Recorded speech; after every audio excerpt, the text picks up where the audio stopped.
Yo! Video games. What does Mario include? Anything with Mario in the title. Anything that's a Mario title. The only thing that like wouldn't really count is like Smash Brothers. What's the best Mario? We got Mario 64, World, 3. Yeah, we count Mario RPG. This is all Mario games. Anything with Mario in the title. I would actually say... Okay, this is really hard. This is truly, truly very, very hard. I definitely know what I feel is the best of each subgenre and franchise. Galaxy's the best 3D, probably.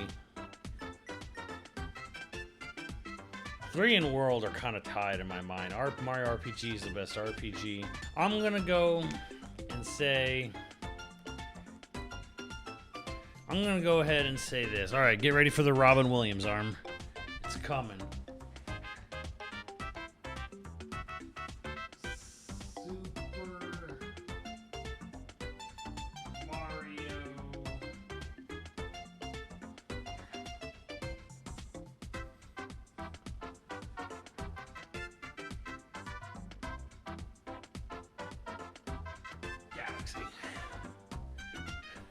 It's a gorilla riding on your board.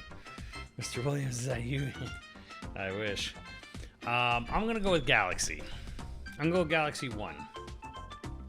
Because it had peak 3D, you know, peak level design. It had it brought in the orchestration finally, not fully, but like mostly orchestrated soundtrack. It had a story. It made you feel things other than, yay, I beat the level. Like, it kind of had it all. It's a Mario game that has everything. Creativity, innovation, amazing, like, you know, best in genre music. Like, I don't know, although, I don't know, the banjo does make a case. And then it has a semblance of a story that isn't just throwaway bullshit. Like, probably why it's the target for the next movie. Yeah. I'm gonna go with Super Mario Galaxy, but I'll say it was really close with Mario RPG and Mario World and Mario 3. I don't know which one I like more between 3 and World. I kind of lean World, but probably... Because World had incredible overworld secrets that Mario 3 kind of had, but World really had. So, yeah, oh man, Mario Land 2 is so underrated. So underrated. Probably going Galaxy. It doesn't have... And then 64 is also way up there. But 64 is great, but it's also kind of a tech demo. And the level designs are kind of... random floating fucking shapes in the air for a lot of Mario 64.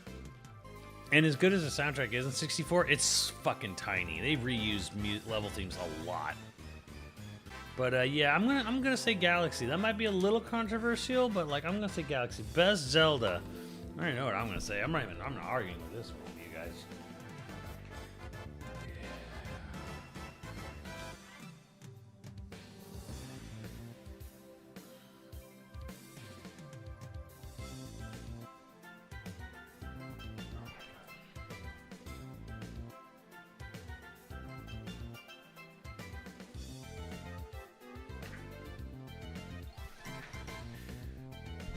Oh boy. No surprise here. Yeah, I ain't arguing that one. You guys are just living with it. It's Link's Awakening. Link's Awakening. I mean, for everyone who ever wants to argue the whole Zelda games ever had story, play Link's Awakening and try to pay attention. But what's the runner-up? Ooh. Oof. Okay, the runner-up is tied between Link to the Past and Ocarina of Time. And the only reason Link's Awakening beats Ocarina and Link to the Past is because Link's Awakening has a good story. Because they're both, like Link's Awakening, Ocarina of Time, or Link to the Past, they're all practically perfectly made games. The only thing is that Link's Awakening has on the other two is that it actually has a good story. Ocarina has things that happen, but there's not really any depth to Ocarina. Ocarina is like at best is world building. I do like Twilight Princess. Twilight Princess is probably my 4th favorite Zelda game. All right, now I'm gonna need some help on this one. I don't really like any of the Yoshi games all that much, although I probably had the most fun I ever had playing Crafted World with a Yoshi game. Any Yoshi game. Like straight up. Because like I a long time ago I tried to play like Yoshi's Island 1 on stream and I almost fell asleep. So what I'm gonna do is I'm gonna split the difference here. Of all the Yoshi games I've played, and I think I've played a good chunk of them. I played Yoshi's Island DS, I've played Woolly Butthole, I've played Crafted World, I've played Yoshi. I mean, I beat Yoshi's Island. I nearly fell asleep on it. Didn't. Pretty much nothing for me. Do you want to put your name up there? You want me to write it? You want to? Where do you want me to write it? Where is that? You can say Nadia and Matt there.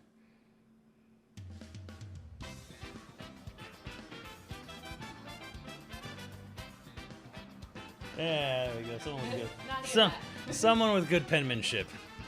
So yeah, I think that's split the difference. Yoshi's Island is what I think the majority would say. I was like, that game's boring as fuck. But best Metroid.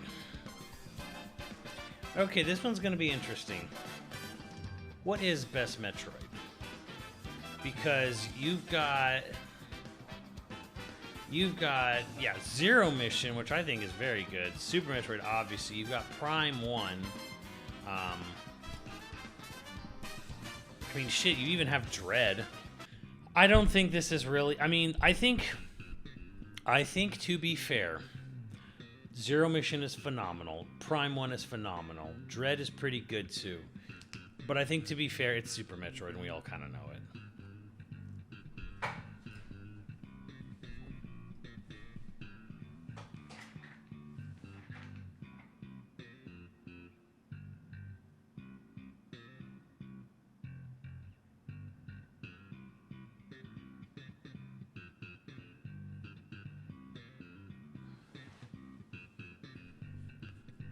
There is a lot of Kirby games. But... Okay, best Kirby game. Dream Course. Kirby's Dream Course. Superstar Ultra. I'm gonna have to pull one on you guys. It's Kirby in the Forgotten Land. It does exactly what Galaxy did. Was that you had a great Kirby game, he finally made it to 3D, he did it well, and then it had a fucking great story. What's up, Solin, mate? Great story, great challenges, great, like, hidden lore stuff, great music. Man, Kirby's Adventure on the NES might actually be, like, a sort of, like, nostalgic favorite for me, because I have a very nostalgic attachment to that game. But it's Forgotten Land. But how many of you people, how many people would say, I mean, I know Superstar is kind of like the big one. I don't know. I've played a lot of Superstar. Granted, mostly on the Super Nintendo. I played Superstar Ultra at E3, and that was it. But that's not really, I have no idea how much added content was really there. I don't think Superstar's like, Superstar is too disjointed for me. Star Fox Adventures, fight me. Hey!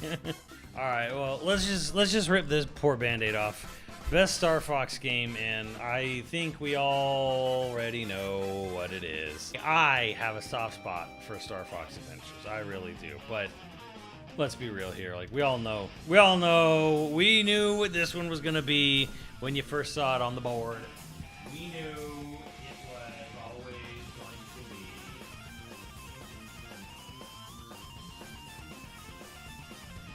Star Fox 64. Adventures is more my speed, but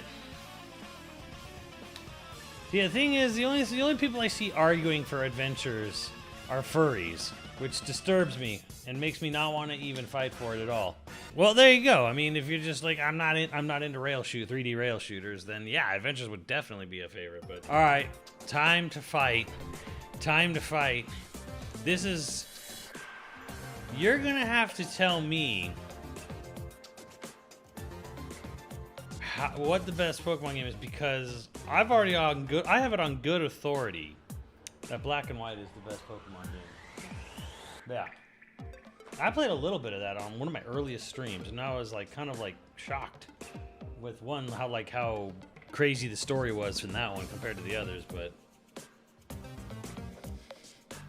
this is going to be a battle of the people whose Pokemon game they played first is their favorite. See, I was just gonna say like Gold, Silver, Heart Gold, Soul Silver, or something like that. I was like, I guess Gold, Silver is probably the best. But I mean, if you haven't played a chunk of the Pokemon games, you can't really say.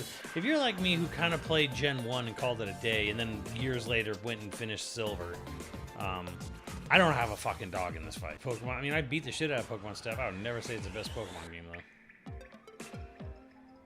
Black and White is the correct answer. Yeah, see, I'm not seeing anyone making any good argument. And I have the best argument on my end. Because Nadia tell me that Black and White was the last great and best Pokemon game.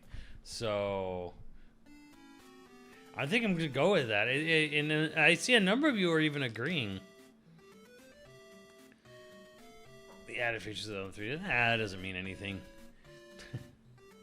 You can't judge a game for being on the system of the time versus it would have been better on a more powerful system years later. Sure, because that's about every game. It's Pokemon Black and White. It's a good answer. It did have Black and White too. I don't know how good those are, but all right. So Fire Emblem. Here we are. Fire Emblem. This one, I think this one's going to be a battle. The battle between people who like gameplay and people who like waifus and dating. And there they are. I'm going to go out on a limb here, and I'm going to say, is the GameCube Fire Emblem the best? Because all I've ever heard is how great the gameplay is on the GameCube Fire Emblem. Okay, for those who say Awakening, have you actually played and beaten the GameCube Fire Emblem? Three Houses as your vote. If you're voting, but here's my question: if you're voting for a not Path of Radiance, have you played Path of Radiance? I want to know who has played and beaten Path of Radiance and would still say a different Fire Emblem game. Silence. That's what I thought. All right. We're all Fire Emblem. You Fire Emblem weirdos. You're all okay with this, right? This is all fine, right? So what is the best Animal Crossing then? Is it the Switch one? The fuck is City Folk? The fuck? Wait, which one is New Leaf? Why am I seeing so many people say New Leaf? Which one is that? 3DS. The fuck? Why is everyone all up on the 3DS one so much? Okay, but does the 3DS one have custom clothing and custom tiles you can put around your island? Most of the ideas in New Horizons comes from New Leaf. Can you terraform your town in New Leaf? Like the way you can in New Horizons. Yeah. That feature is clunky and slow, but it's there. It also doesn't have braking tools. See, now there's an argument. Okay, but the argument is saying like it did it first doesn't mean it's the best. Okay, I'm not. Yeah, I get it. In New Leaf, interested on a good idea. I'm talking about what's the best though, not who did it first. This is not a who done it first. I don't know. I have to say because I played the DS one, Wild World, and I played the Switch one. And I don't know. Terraforming's kind of a big deal for me. All right, I'll give this to you, chat. I guess. I don't know. I'll give you New Leaf, I suppose. But I don't know. I'm a little unsure. It seems like you guys are very much like New Leaf did all the things that New Horizons. I'm like, okay, but which one's better? Pull it? No, you guys have picked New Leaf. You guys have definitely said New Leaf. Need AC music? AC music sucks. This one I actually want to hear chat's opinion on this one. I want to hear chat's opinion on this one. This includes DLC. So this includes Torna and Future Redeemed.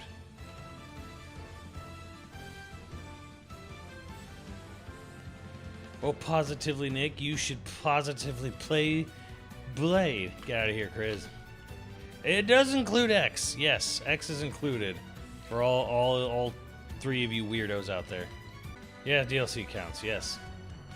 See, it's true. I think Future Redeemed has the best gameplay and the best cast, best all around. It's almost maddening to me that even though it's a 25-hour game, 50 if you do everything, that Future Redeemed is we didn't get that cast for as long as we did, for longer. I think one person said X, and I think one person has said 1. Which shows you how far the series has come from 1 and X. I think gameplay, I think overall, I think for me it's almost definitely Future Redeemed. But I think it's interesting the chat is like, yeah, like 2.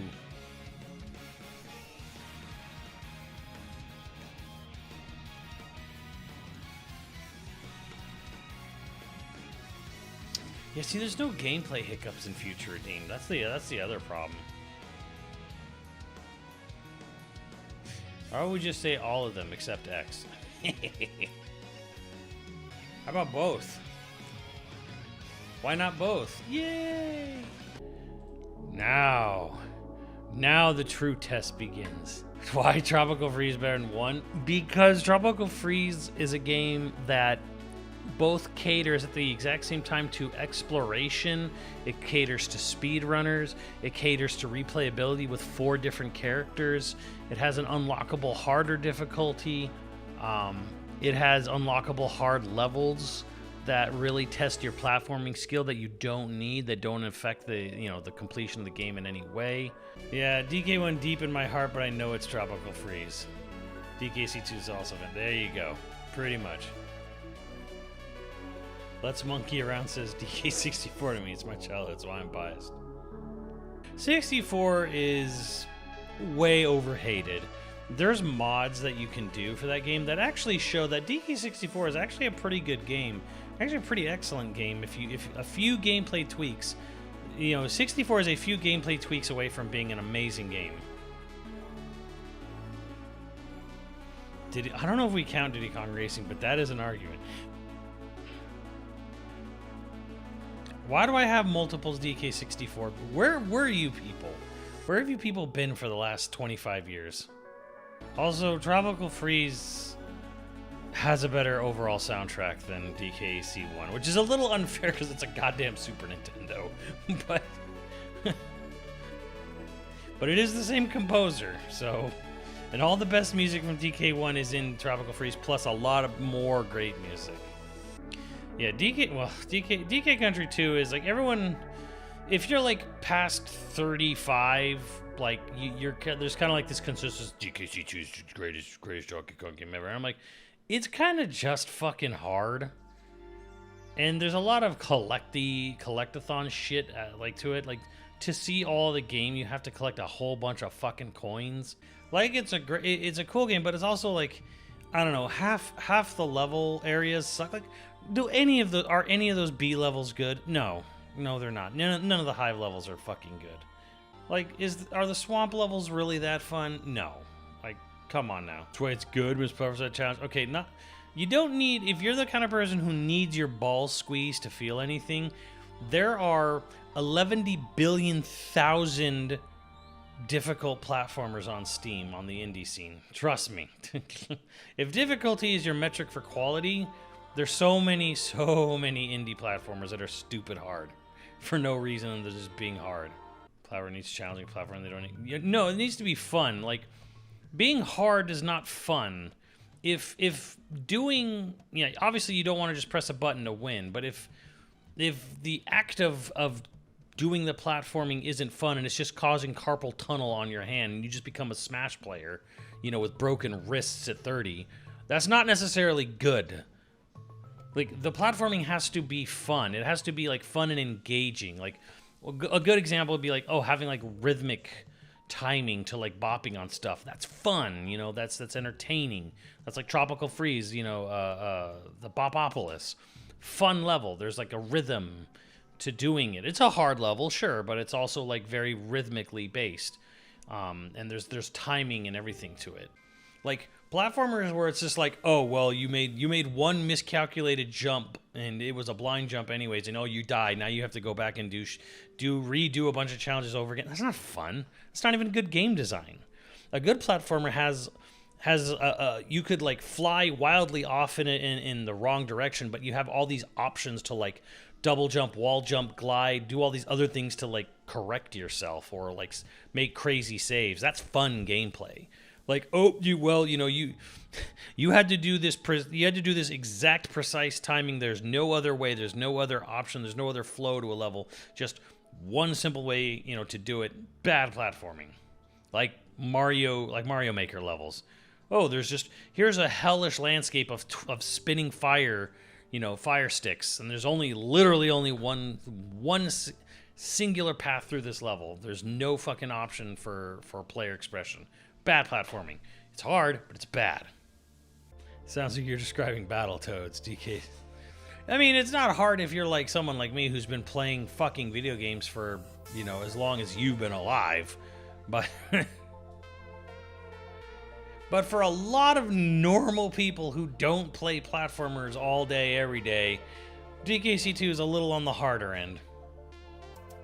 So, best DK is pretty obvious. I don't think Bonanza's not the best.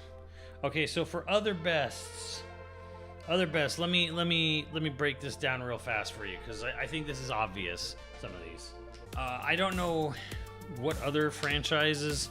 Hold on, let me pull up some of the other ones that weren't really on here because it just felt like there wasn't enough. Like Punch Out.